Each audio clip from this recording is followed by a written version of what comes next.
Hi, Corey. My name's Patty Eisler.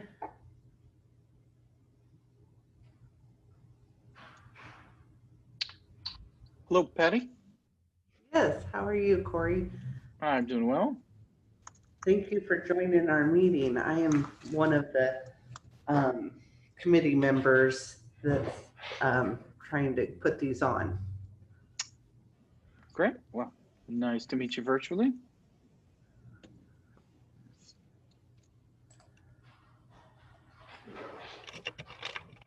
I noticed that you were automatically recording, so I didn't want to sit there staring at the screen for. That's fine. Let's see. Let's give you a real video. Oh, I covered my camera. The boogeyman won't see me when I don't want him to. Thanks for doing this, Corey. I'm really excited about meeting you and working with you. Absolutely. And this is Patty Eisler with us right now. She and I are sort of spearheading this membership forum concept that we just dreamed up about, what, a couple weeks ago, maybe a month ago. Yes. I put a poll in for the end of the meeting to find out what topics people want to focus on next month, and then we'll just do that every month, and whichever topic comes up first is what we'll focus on next month. So that'll be fun. Great. I wanted to learn how to use the polls. There you go. Thank you. This is a good excuse to learn Zoom. Oh. Yeah, by the time that, we can meet in person again, we'll be experts, right? Well, I do look forward to that time, but this saves on gas. Yeah. So I'm located in Olympia, Washington. Patty, where are you at in Oregon? Lincoln City, Oregon. Lincoln City. Ah, perfect. Okay. On the coast. Yes. Yeah. Patty and I used to serve on all kinds of different committees over there through the chamber and Rotary. And then I moved to Eugene, so I'm not there anymore. And are you on the West Eugene side or on the East Springfield Actually, side? I live in Cottage Grove, which is south of Eugene, about 15, 20 miles. And I belong to the South Town Club of Eugene. There's about 6 clubs in Eugene. So I'm in the southernmost club, although all of the clubs have members from all over Eugene, Springfield.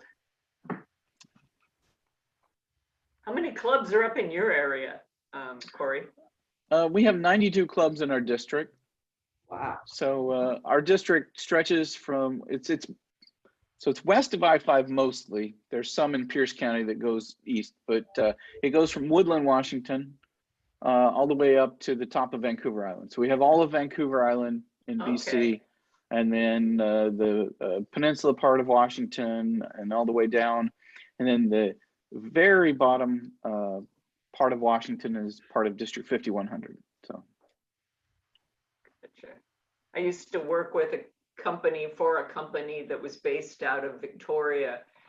And so we had a lot of meetings in Victoria and Campbell River and all over Vancouver Island.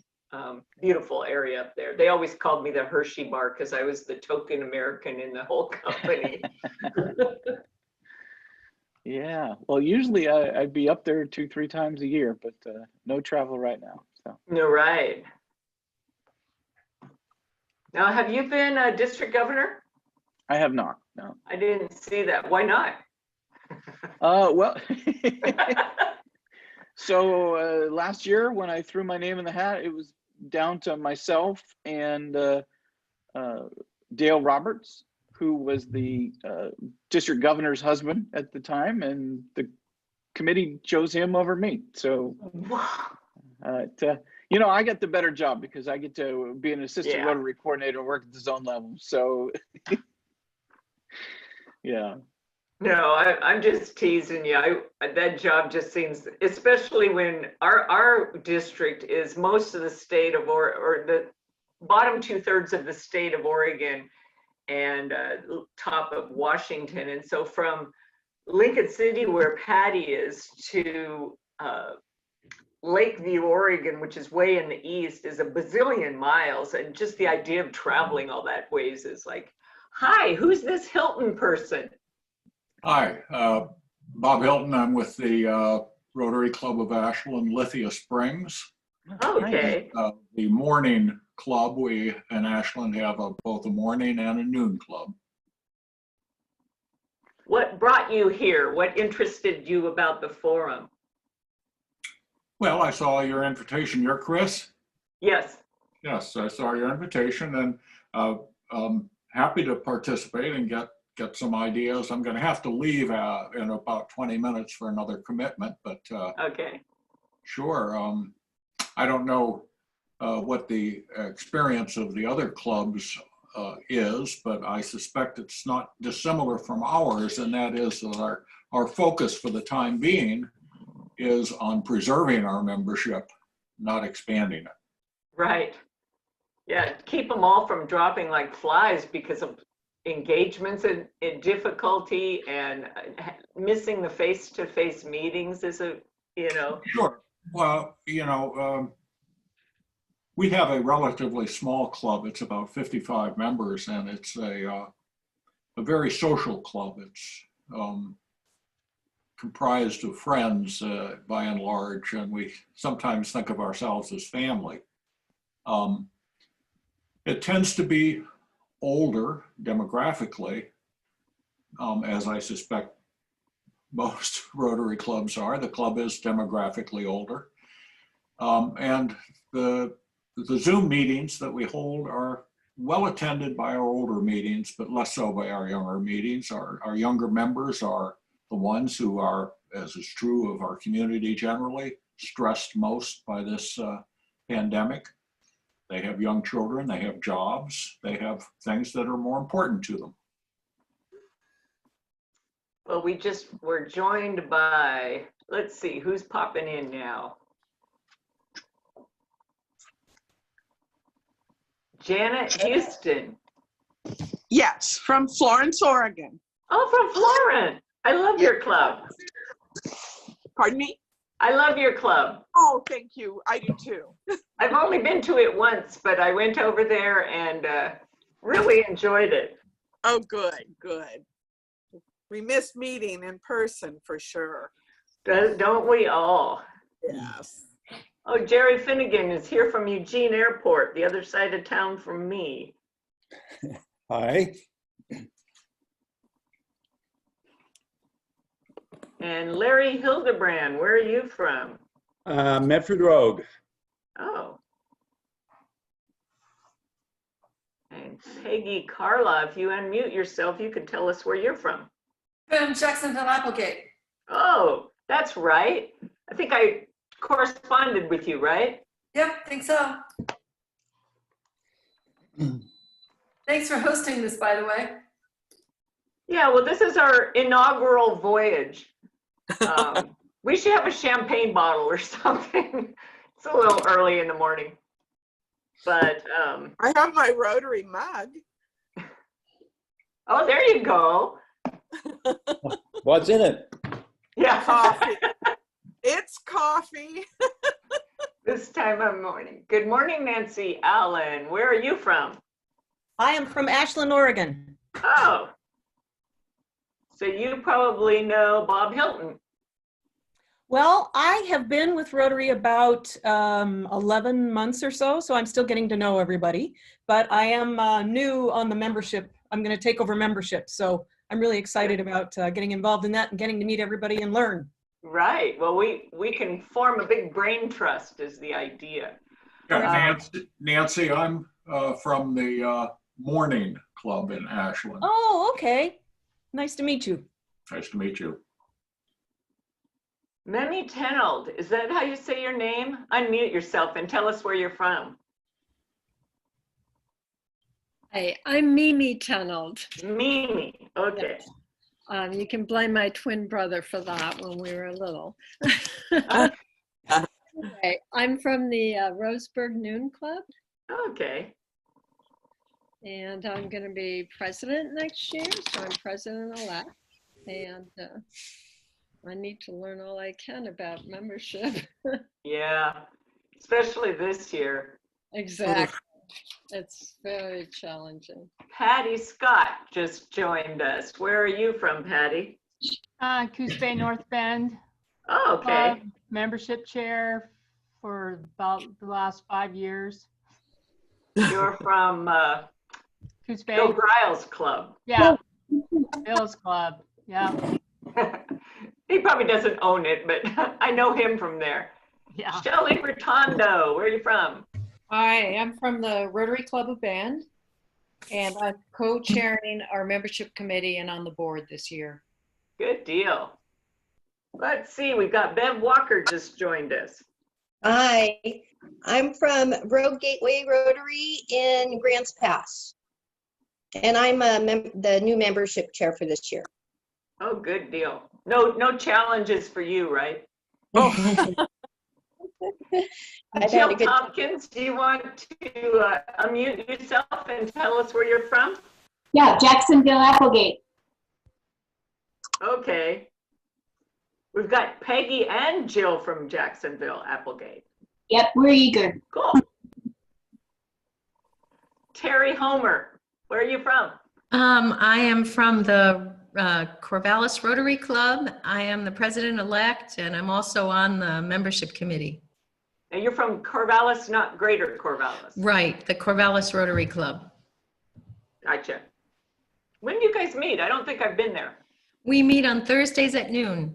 Oh, okay, that's the same time we meet, that's why. Okay, yeah. We have some... Barbara Hendrick, where are you from? Oh, you gotta unmute yourself. Yep. From Upper Rogue in Eagle Point. Cool. Let's see, we've got Lindy. Must be a president-elect joining us. If you unmute yourself, you can tell us what your club is. Hello. Yeah, I'm from Philomath, Oregon. Philomath Club. Lindy, I've met you before. Yeah, and yeah. I remember you very well. Yeah, Uh-oh. You're very funny. I'm glad you just said funny and not one of my other qualities.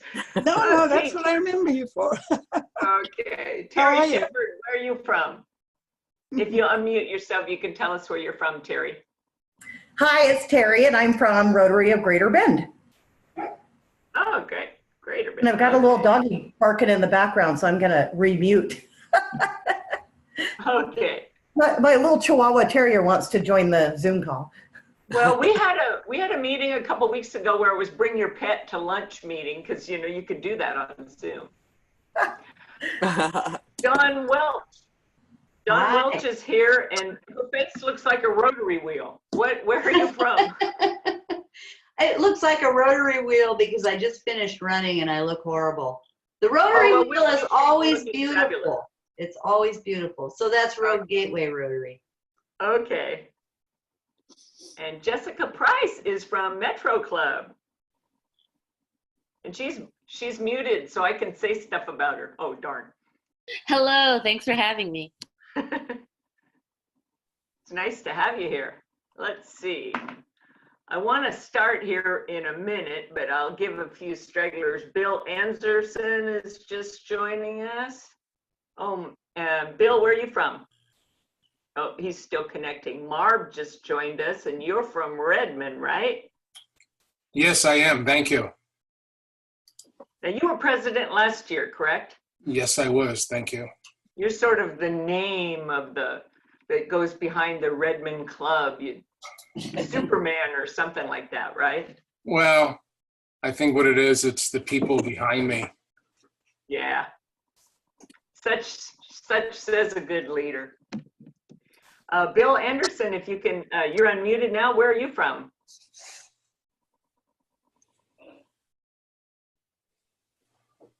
It's a surprise.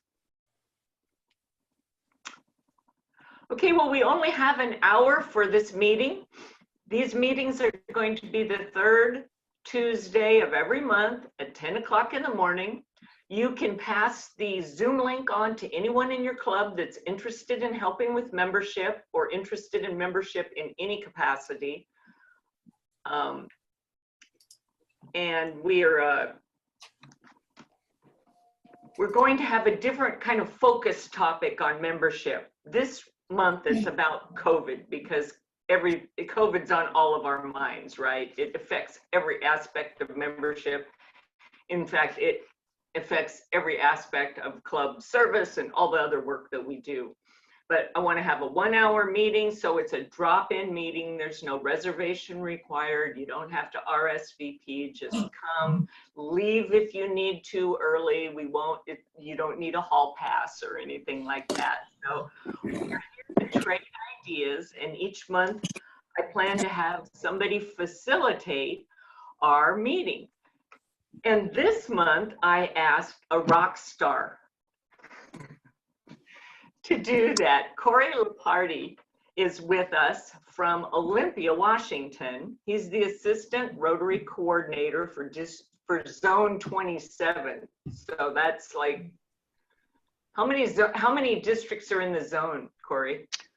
Well, we have a zone pair, 26 and 27, and in that pair, we now have 30 districts. We're all of the Western U.S. pretty much. Pretty much. And then up into Canada, yeah. So we go down into Texas now. We go all the way to Montana. Talk about a big brain trust. This brain trust is from District 5110, our district. But I want us to all know people from outside of our district because there's a lot of resources in Rotary. And all I had to do was email Corey and say, hey, would you come to our meeting? And it was like, sure. He's also the past membership chair for District 5020, which is where he's from in Olympia. He's the owner of Party Men Productions, which is a promotional media company that provides video, web design, and marketing services. So that was the commercial for Corey. But from there, I would like Corey just to take it from there. And I'm going to stop us about 5 minutes before 10 or before 11, so I can take a quick poll and ask you to rank or to vote for what our topic should be next month. So each month we'll have a focus. It'll all be membership, it'll be focused, so we can focus on that one topic, trade our challenges, our solutions, and our ideas. Okay. Whoops. And did you say this this meeting would be recorded? Yes, it's going to be recorded, and all I have to do is figure out how to get it on YouTube or something. And that's on my list of things to do. But if you don't get a link from me, let me know. All righty. Well, thank you so much for allowing me to participate today. And I don't know if I'll be able to participate in the future, but I sure hope I get to. And this is a great group here. I haven't memorized the number of clubs in your district. I want to say it's in the 50s. Is that correct? I want to say 65 or something. 65. Okay. So I come from a district of 92 clubs. It covers 2 countries, and it's a 10-hour drive plus ferry ride to get from one end of the district to the other. So when they told me that as a new ARC, I would be able to work with District 5100 in Northern Oregon and District 5110 in Southern Oregon and District 5030 in the Seattle area, I said, yay, I don't have to get on a ferry. I can go and meet all these people in person. And as soon as July 1 comes around, I'm gonna, oh wait, I can't go anywhere. And so that's what life's been like for me. And I'm sure that's what life has been like for all of you. But I've been meeting lots of Rotarians all over the world and all over our country via Zoom. And I'm glad to be here today. So because we're talking about the topic of how we move forward in COVID-19, and I don't know if you want to give me the ability to share screen. I have a presentation for other things. I don't want to give a whole presentation, but I did want to share one slide just to kind of kick things off. So. Okay, hang on. All right, you should be able to. Perfect, okay. So let's do this real quick. And I just like to share this slide. For a lot of us, what we're dealing with right now and being online all the time seems like a new thing. And for a lot of us, maybe it is, because that isn't the way we've done our meetings. That isn't the way we lived our life. However, if you look here, what you're looking at is 2005. Anybody want to guess where that was in 2005?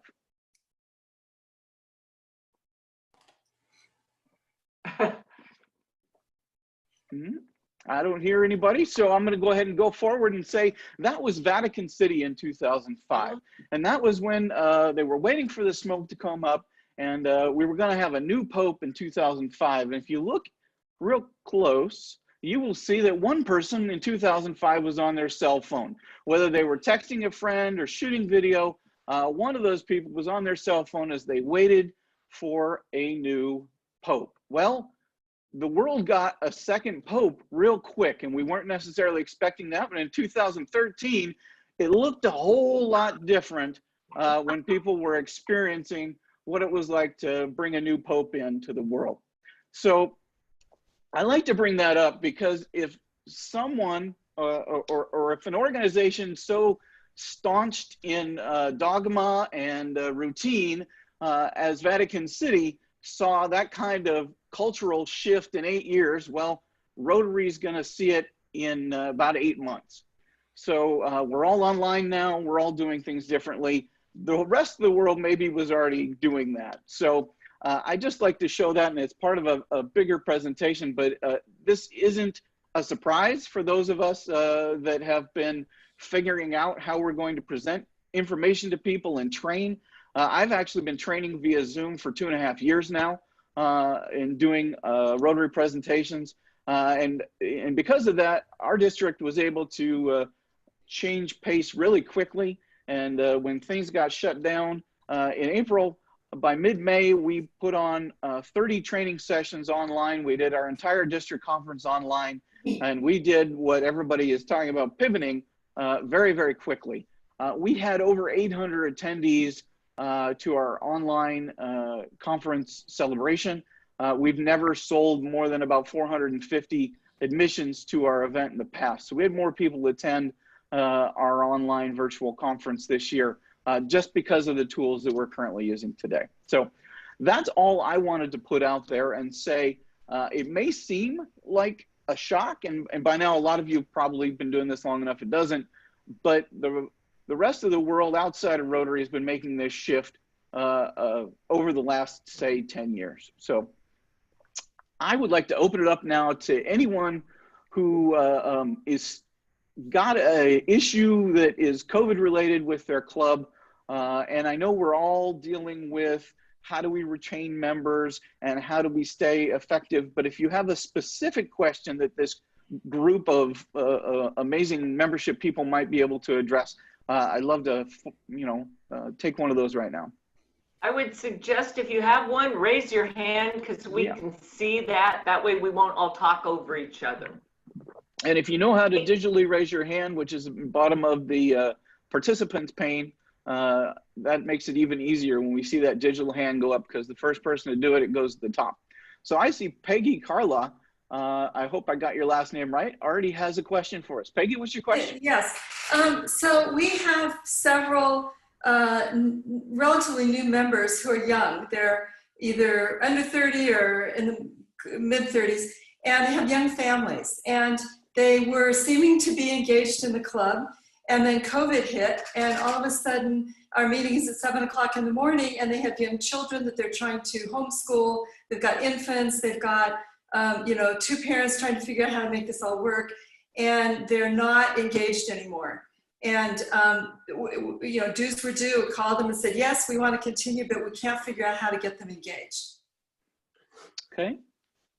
So who's had a good experience of keeping your younger members engaged? Anybody? I've looked at that same problem, Peggy, and I've wondered about having either social times or alternative meeting times for them. Maybe evening is better, maybe late afternoon is better. That would be something you might want to pull them on. Bob Hilton's got his hand up. But unmute yourself, Bob. Sure, thank you. I'm used to this. Thanks, Chris. I think we all have this problem. And look, for these young people, the virus hits them far more seriously than people who are older and are living on, investments or retirement benefits. I think what we're going to do here is identify our members who have joined in the last year or two and try to have small group after work cocktail parties or some kind of social activity so that we can continue to try to bond together. That's the only suggestion we've been able to come up with. Thanks. Okay, just with the raise of hands, how many groups here your club is already doing, say, a monthly or even weekly online social where you do trivia or bingo or chat over drinks or anything like that? I see Peggy 1, Jill 2, a couple of thumbs up. So a few of you have already doing that. Have you found, and I also see that Dawn and Marv have questions, but has anybody found that they've had better attendance in those socials than they used to in the past? Bev, it looks like you did, than maybe in-person socials. Anybody? Mimi, maybe? Okay, well, I would say unmute yourself. I was just going to say that we have a small club, and most of the members are Zooming. We much prefer to meet in person, of course, and we have a lunch when we meet at lunchtime. But we don't really have many social events to get together as such, because our meeting is our social event. We make it a social event, essentially. And I don't think anybody's really dropped off because of COVID in our membership at the moment. So we're fortunate that way, yeah. Looks like Mimi's got her hand up again. Thanks, yes. We're taking advantage of the warmer weather, the nice weather, maybe not this hot, but we will. We get together outdoors once a month. So we have a once a month meeting in the park. We're social distance. Anyone can wear masks if they want. Okay. So one of the things that I've seen across other districts is that the groups that are having these active social events, they keep them to 45 minutes or an hour. They encourage people to eat meals and drink at the same time, and then they do some sort of game and things like that. Actually are seeing attendance from not just their regular Rotarian members, but spouses, family members, sometimes groups, if there are couples that are already semi-cohabitating or doing their social times together, depending on different areas, you have different rules as to how many people can get together. They'll actually bring friends to participate in these evening events that they may not have brought to a live event, just because getting somebody to come to a club meeting doesn't sound like fun, but getting somebody to come do something online and social when there isn't a whole lot of other opportunities for them in their life, all of a sudden Rotary is seeming more appealing. Looks like before we move on to Marv's question, we have something in the chat. Oh, yes. Yep. So Marv, your question. I think it's more of a concern. Our club was extremely vibrant, and we've grown quite a bit in the last year. We've even had 2 inductions during our Zoom meetings. But attendance at the Zoom meetings is falling off, and it's a concern with us. We did have a year-end party at a local golf club where we couldn't have a buffet anymore. Everything had to be served. There was no more than 6 people at a table. All the tables were at least six foot apart. And we had every PPE thing that someone could want there for people to use. We had 42 people there, and it was just awesome. But that was it. So the board decided that every board member is going to call every member in our club, and that started Monday. And each board member had 5 people to call. 5 to 6 people, and that would get to the 52 people that we have in our club. And what I'm finding out is, and we have 7 generations in our club, you know, from early 30s to 92. And what we're finding out is that people are missing the physical connection, okay? The speakers has always been a thing, that you always want to have good speakers and that you always want to have good food. Those are the 2 main things. But what we don't look at sometimes is being able to connect with that individual that you kind of look forward to. So what we're trying to do is, we built a pavilion at the American Legion Park a number of years ago, and it's called the Rotary Pavilion. And so we're going to have a barbecue there in about 6 weeks, sometime early September. But we're concerned about attendance at our Zoom meetings, and we have them every year. We also started the 4-Way Flyer, which is a newspaper, and it's a 3 to 4 page newsletter that comes out every other week. And we do 4x4s, anything we can think of interest to keep the club together. And we've been told that that is one of the most extensive newsletters that anyone's ever seen in Rotary, but it's great. And we're happy to share. We're already on volume 13, I think it is. So that's our concern. How do we get more people involved? And with our younger members and their businesses, what's happening is they're on so many Zoom meetings during the week, you get burnt out. And I mean, just today, we've got 2 Rotary Zoom meetings today, and there's another one at 12:30. So I can understand where the younger people are having some difficulties. So that's my only comment. Yeah. So Shelley, did you have a response to that? I do. First of all, Marv, can you share that newsletter with us all? Can you make that happen through this Zoom meeting, perhaps? Send it to all of us. That sounds great.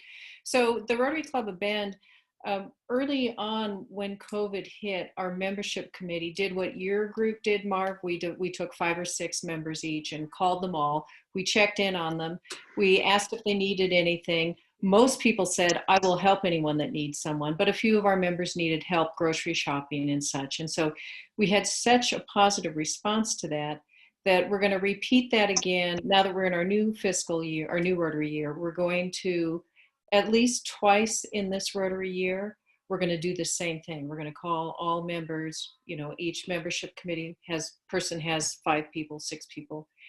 And we're going to check in on them, see how they're doing. And we're also going to think about, our membership committee meets this week, we're going to think about a specific question to ask in addition to how are you, probably tied to membership. You know, are you comfortable bringing new members to Zoom meetings, that type of stuff. We haven't formulated it yet, but I highly endorse what you did, Mark, because it worked so well for us. Maybe one of the questions might be, what do you think, or can you give us a suggestion of how we can keep our closeness together? Great idea. All right. If I just send a couple of issues of our newsletter to one person, who would that be? And can that person then distribute? Or I can just, I can just give you my email address in the chat, and then you can copy it down, and then anybody that sends it, okay, I'll just go ahead and copy and do that. And I'll send you 4 or 5 different issues so you can kind of see some of the things that we've done. Great.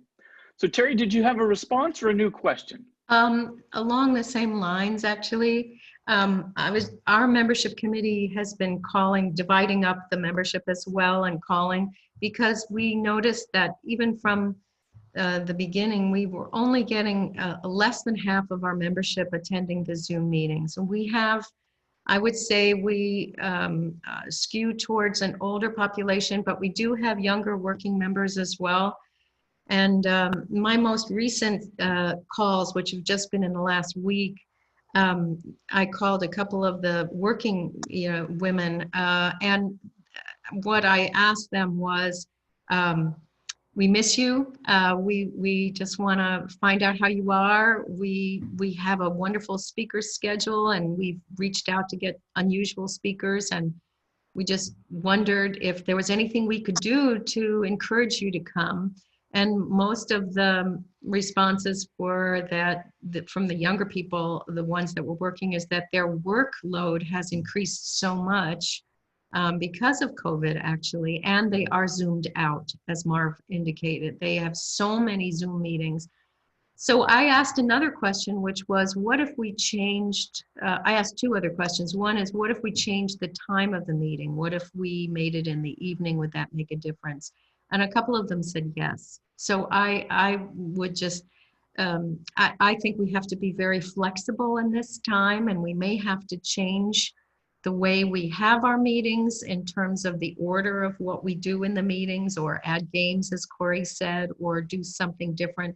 We also are really seriously considering having a few outdoor gatherings. We used to have something called Guess Who's Coming to Dinner, where we would just have a group of people go to somebody's house for dinner. It was such a nice thing, especially for new members. And instead of that, what we're thinking about is meeting maybe just 6 people at somebody's house outside, whoever would feel comfortable hosting it on their driveway or in their backyard, with masks and socially distant, and not necessarily having dinner, but just, you know, sharing a beer or whatever it is, and just getting together. A lot of the people do, and I know a lot of you have mentioned this already, they miss the social connection very, very much. I think the older members are very sad about that and feel isolated. And many of them do not feel comfortable with Zoom. They absolutely say, no way, I'm not doing that. I don't know if I have a camera on my computer. I don't care. I'm not doing that. It's not the same. So I've run into that too, which is a little discouraging, but I'm trying to think of other ways to bring them in. Yeah. Mark, did you have another response? Yeah, we had that pushback from the older members as well. So what I did is I established a one-on-one Zoom meeting for each one, and I walked it through with them so that they would feel comfortable doing it. Yeah. Also, you can get the older members to get their grandkids to help them, which is right. a bonding thing for them. And two of our 3 oldest members did that. They went to the grandkids, so that you might want to do that. But the one-on-one is really good if you have somebody in the club that is kind of the host of most of your Zoom meetings. So just to follow up on that, by a raise of hands, how many of your clubs are still having regular speakers at every Zoom meeting? Pretty much all of you. So what we're finding is that clubs that are keeping kind of this same model as they had in person, and every week it's a speaker, and a lot of times they're the same speakers that you used to have, you know, that might be interesting from a networking standpoint or from a business standpoint. Those aren't being as successful online as they were in person. Because right now, if you're on Zoom and you want to learn from a speaker, well, you've got YouTube and you've got Udemy and Teachable and 100 different other options of direct training. And depending on your job, you may have to sit through 2 or 3 hours of that a week anyway, because maybe you're working from home and they want to make sure that you're doing something, so they make you watch videos online. So a lot of clubs across the districts that are having better success are alternating their meetings so that maybe their program isn't about a speaker every week, but that it's about a topic that's important to the club, whether it's a, hey, this week we're going to discuss how we maybe don't have a way of raising funds anymore, or we, you know, our normal projects that we used to do have been put on hold. What kind of projects do you all want to get involved in now while we have a limited amount of public access or whatever else? And they make topics that are engaging to the membership. And sometimes it's a little bit more of a work party than it is a normal meeting, but they're finding that people are engaging with that because they feel like they aren't being passive. They aren't sitting and just watching. They're actually engaging. The other way that they're engaging these groups during meetings is using the breakout tool in Zoom, or using other, Facebook groups and things like that, and doing small group activities, either around some sort of icebreaker topic, or just around, networking, or sometimes it's membership or mentorship, and putting people in similar business sectors or groups of retired individuals and business individuals in different smaller groups, and letting them take 20 or 30 minutes during the meeting to actually just chat and connect and do more of the social that maybe they would have done 20 minutes before a regular meeting or out in the parking lot afterwards. And giving members those types of opportunities through these tools has been successful in some areas. So I just wanted to share that with the group. Shelley? So I like those ideas. There are a few of us that are looking at, obviously, diversity. And so we talked to some people at COCC who work with that a lot. And one of the examples, similar to what you're saying, Corey, which I really liked, was maybe what you do, but do it at the board level, but you could do it at the club level. Share an article. And she gave me a list of articles, but share an article that is thought-provoking. Have everybody read it, and then come together and have a conversation. So you might prep something like you're saying, and use the breakout groups as well to support it by sharing something to read or review before you do it. Absolutely, that's a great idea. It looks like Jessica has a comment, but she can't raise her hand. So Jessica, if you want to unmute. Oh, it's a bit late now. I was just going to agree with the earlier comment about reaching out to folks individually to make them feel included. So we had just one person in membership, that was me, and I called all the members who had not attended at least 2 meetings on Zoom. And that, for many, it was just they really appreciated the outreach, and they started attending after they heard that we noticed that they were missing. And then we had postponed our new member fireside chat, and it seemed like that was going to be an indefinite postponement. So we ended up doing that via Zoom. So just new members and their mentors, and the breakout rooms were great for that, because we had new members in small groups of 2 or 3. And one of the breakout room topics was, what would you do if you were approved, if you had an idea that could be approved with funding, with a club grant? And folks came away from that with a lot of ideas that then resulted in a couple of extra grant proposals coming in from new members. That's great. That's great. So other needs or specific challenges that you're dealing with? I was just going to ask Shelley Redondo, we talked yesterday, and you had a really great opportunity where you did kind of the fireside red badge initiation on Zoom. And I thought it was such a good idea. You should share that with the group. Oh, thanks, Terry. Hi, Terry. So we did our fireside as our last meeting in the year, one of our last meetings in the year. And because we had 7 new, and at our fireside, the focus of our fireside was Red to Blue Badge Awards. And we had 7 new members that got their blue badges. And so we worked really hard to make it really special for them, because those poor folks weren't in person. So they all had like a graduation mortar with the Rotary symbol on top. We sent them flowers. We sent them cards. And then we had prepped them, because we have a curriculum for new members. And part of that curriculum is to create your own elevator speech, knowing that new members might be talking to other people about Rotary because they're enthusiastic about it. So we wanted them to have an elevator speech for that, and also as their culmination at their fireside to the club. So they did their fireside speech. I mean, they did their elevator speech as well. And at the same time, we recognized the mentors and the sponsors, and we awarded each of them a nice bottle of wine. And so that was our fireside by Zoom, focused on new members, that paid as much attention as we possibly could to these new members. Great. Anybody else? Terry.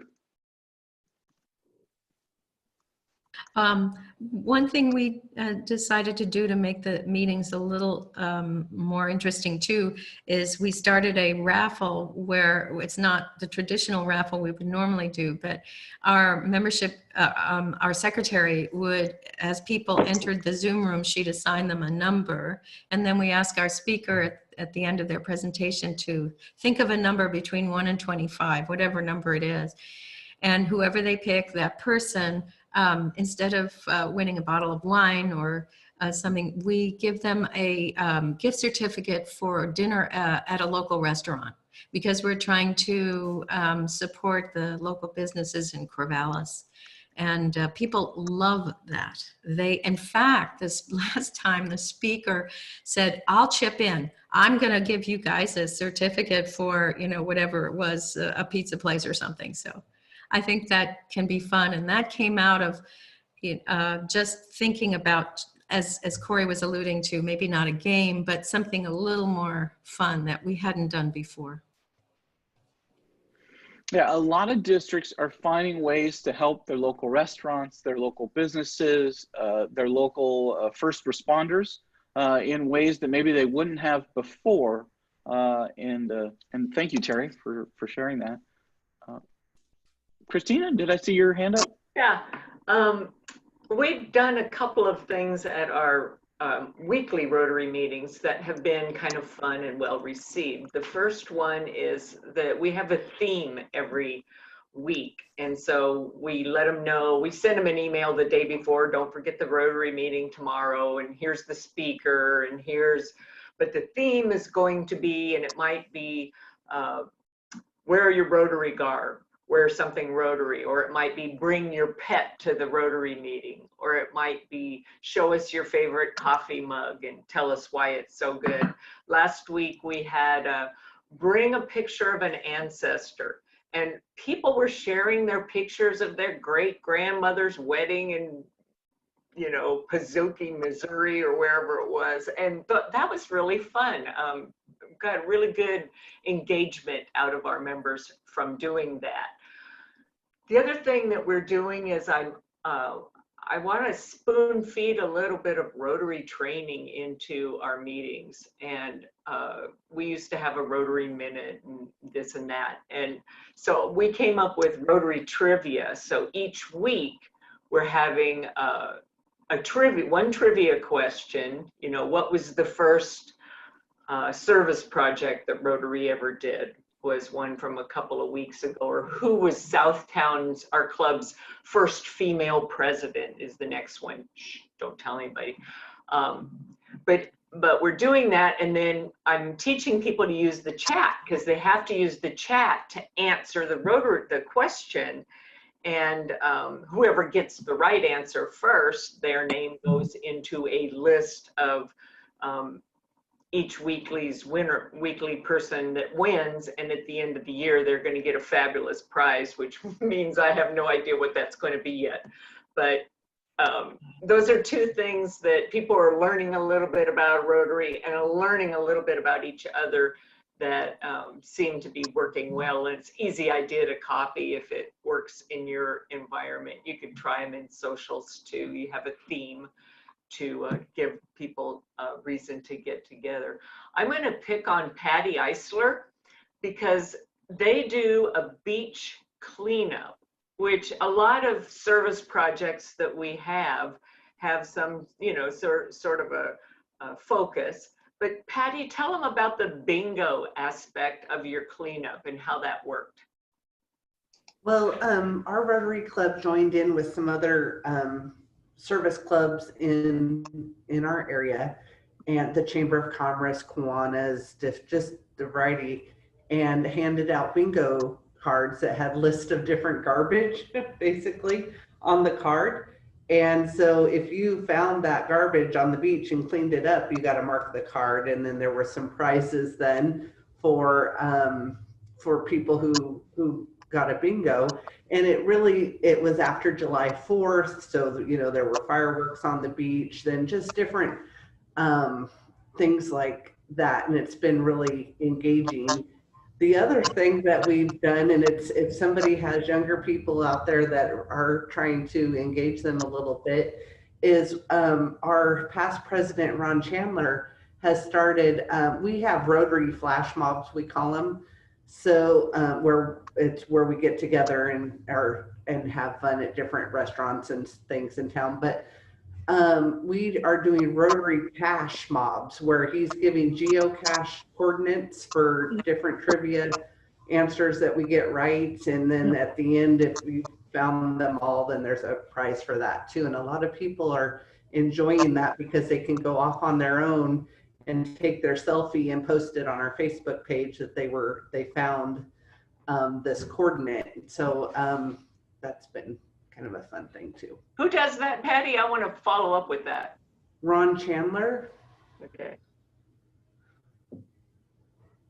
Who else that hasn't talked has Janet? I'm just curious for more ideas. Let's, you know, throw some stuff out there.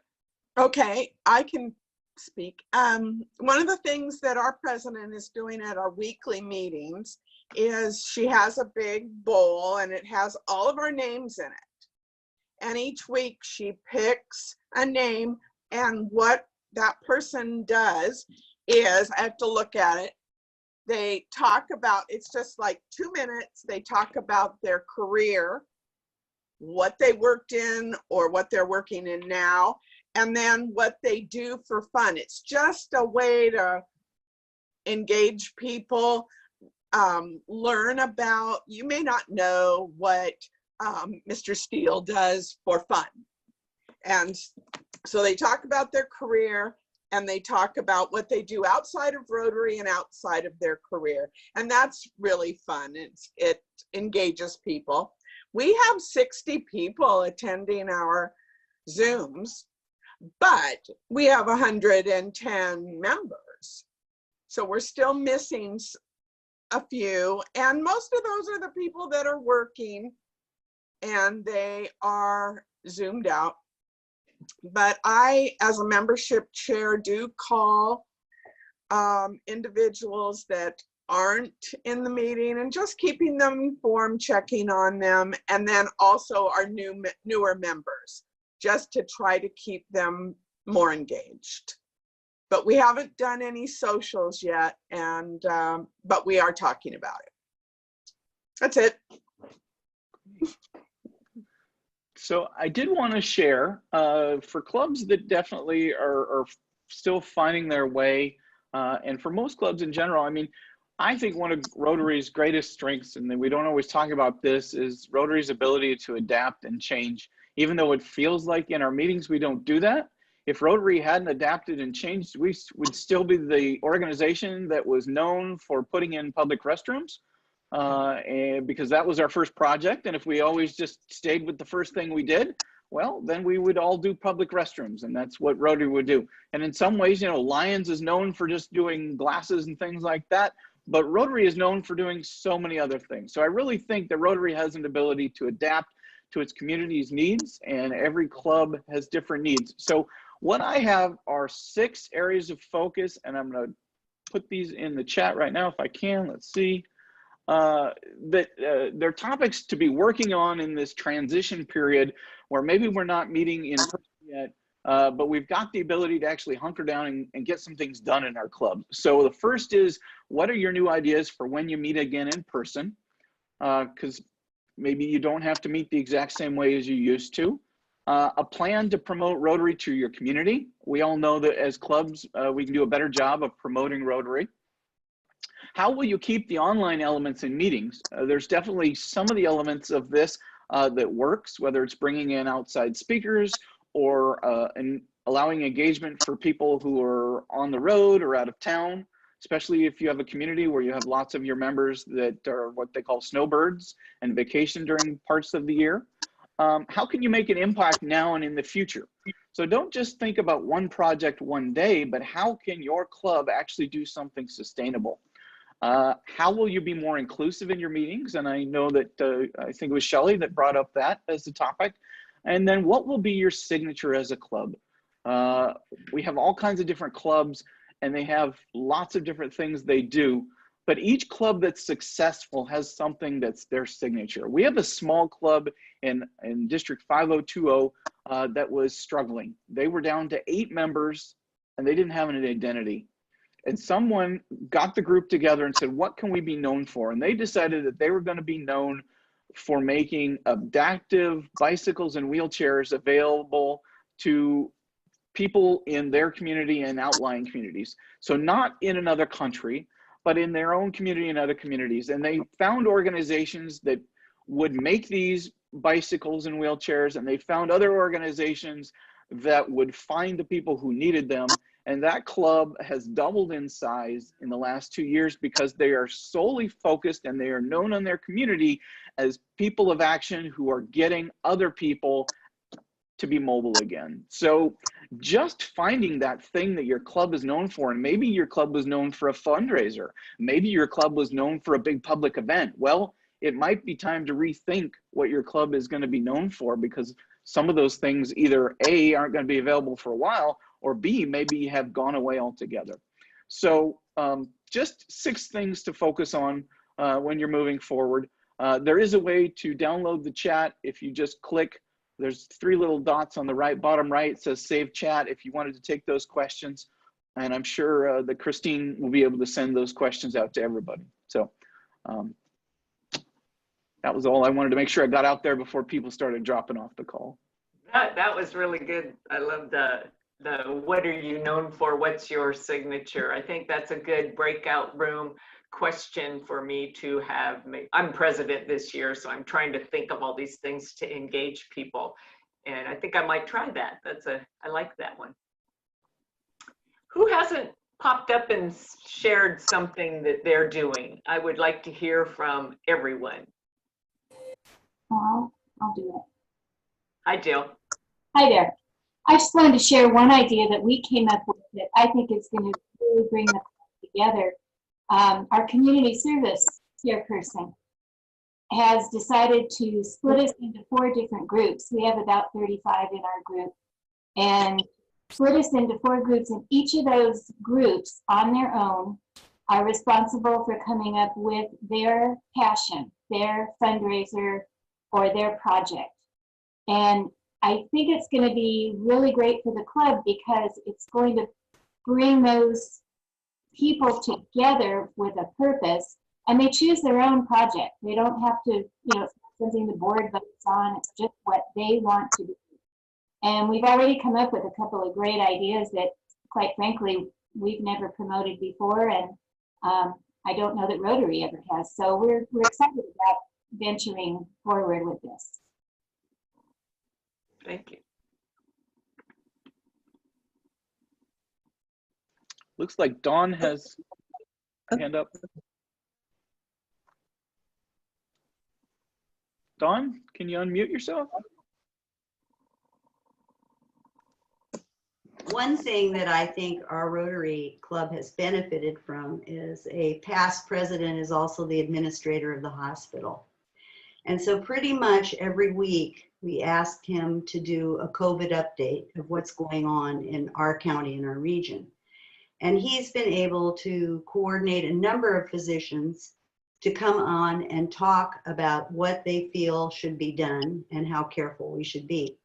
So when we instituted a survey and asked our Rotarians, we really did find that, yes, everybody agreed that they missed one another. They wanted to be together in real time, but they understood the severity of this pandemic and how we needed to be safe. So I think we've had less reticence about the idea of using Zoom. I think generally we get about 2/3 of our members, but I think having some scientific input has been helpful. Might be something to consider as a program.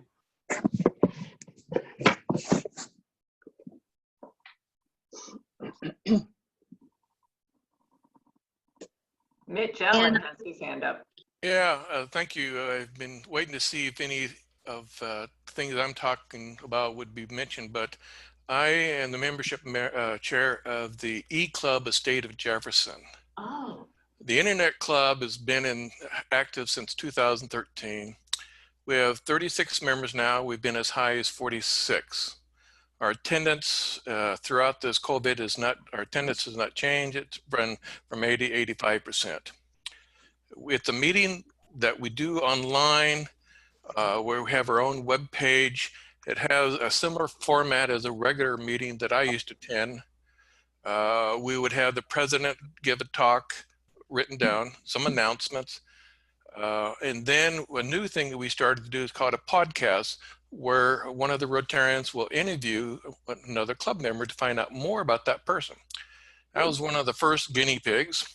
And so I talked about what got my interest in Rotary. And it started back when I was a kid, when both my parents were quite active in the community.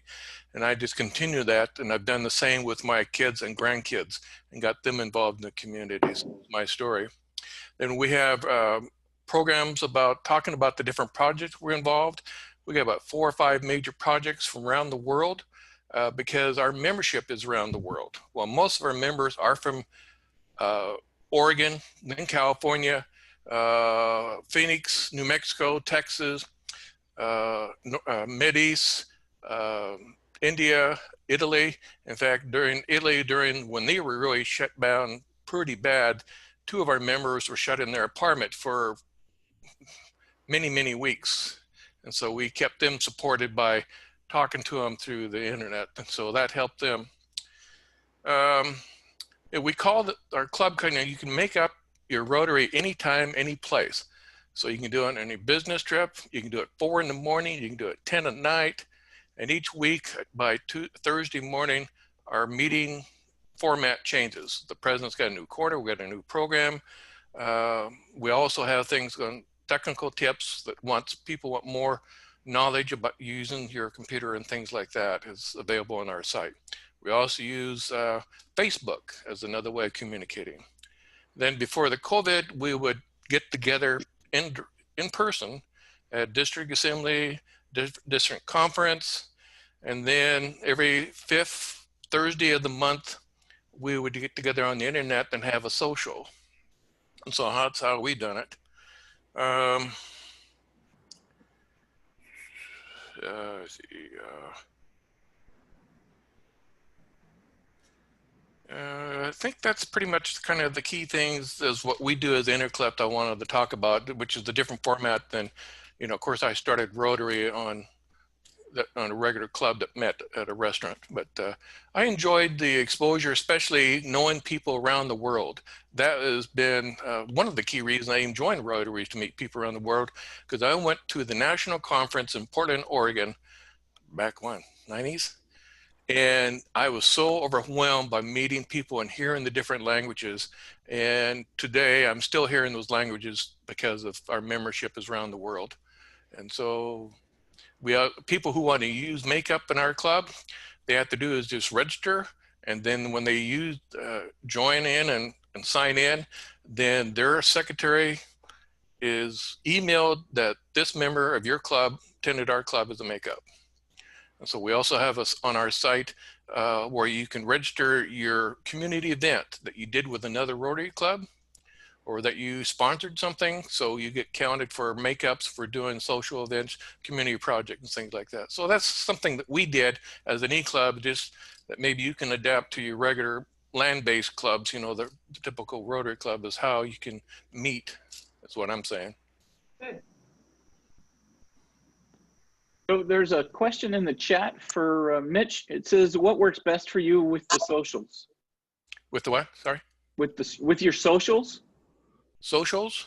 Yeah, what works best for you? Well, the one that we do like is when we directly get in, meet each other for coffee and that during the district conference, thing like that. But again, we have our social meeting to go formats that we just talk among ourselves, whatever the agenda wants to be. And we do that, like I said, every 5th Thursday of the month. And so then we meet our club. Board meeting is on Meeting to Go, but our club meeting is weekly changed on our club website. So that's some of the formats that we do. that answer the question? I see Bev Walker has her hand up. Hi, I just wanted to, Dawn talked about our survey that we put out.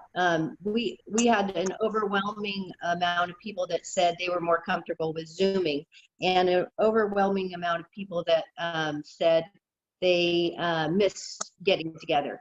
So we're doing starting to do a social once a month.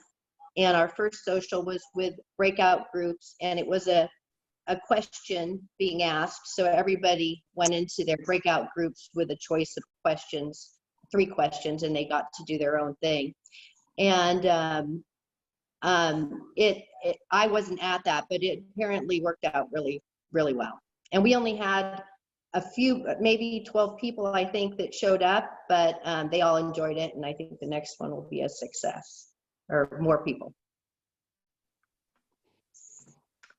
Well, Corey, I'd like to take this, the reins back over. I see it's 5 minutes till 11. I don't know where the time goes, but thank you for being with us today. I really appreciate that. Good insights and good job. It was really great to hear from everybody. I would like to ask you to use the chat box to give us some evaluations of this meeting. What could we do better? What could we do differently? What do you want to do what would it take to give you value as far as your members to show up on a monthly basis when you can? I know how everybody is busy. That's question number 1. Now, part of my endeavor is to learn how to use a poll. So I'm going to launch a poll, I think. I'm going to try to launch a poll. Okay.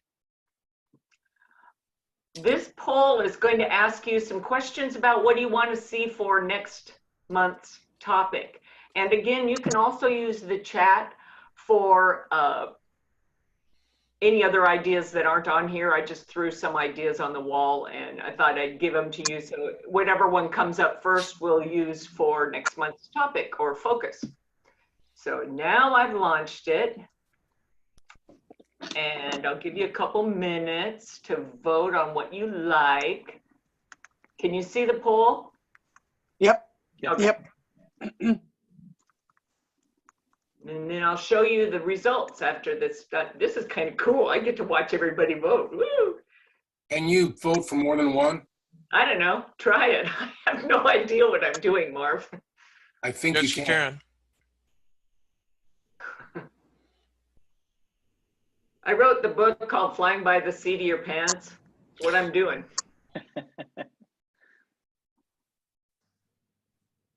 Well, it looks like it's almost balanced between holding engaging meetings and recruiting virtually there. Yeah, and fun social ideas. Yeah.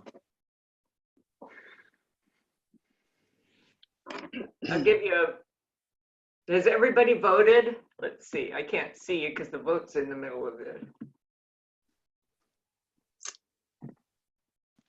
Does anybody? Looks like we got 2 more people to vote. But with 90%, you might just want to go ahead and end the poll. That gives us a pretty good idea. Patty, this is going to be really helpful for us. Share results. So can you see that? Yep. Yep. This is what, now we have 12 months in this year. So if you voted for members' financial support and you were, you know, like the only one that did it, we will get to that.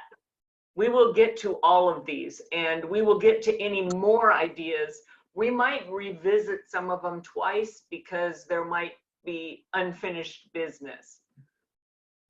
Marv, you want to wrap up anything? Unmute, buddy. Okay. Our dues are quarterly. So what we did, because we don't have lunch, because the lunches are included in the dues, we basically postponed the dues for the second quarter so that no one paid anything. However, if anyone wanted to pay anything, it would go into a special account for people that were having some issues financially. We did have 3 people So that account had well over $1,000 in it. So we've been paying the third quarter dues for that for some of our members, and we'll just keep on doing that. So that's how we help some of our financially in need people. Anyone else want to share any words of wisdom before I let Corey sign us off?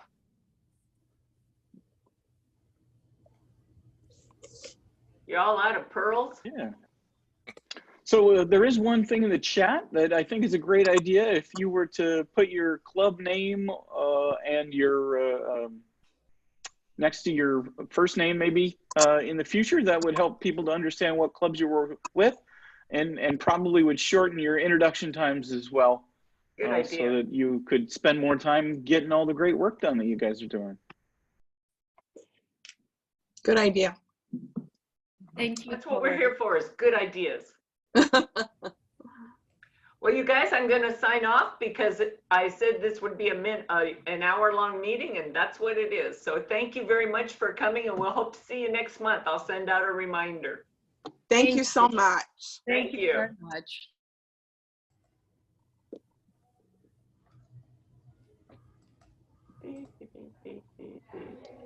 Do you want me to stop the recording for you?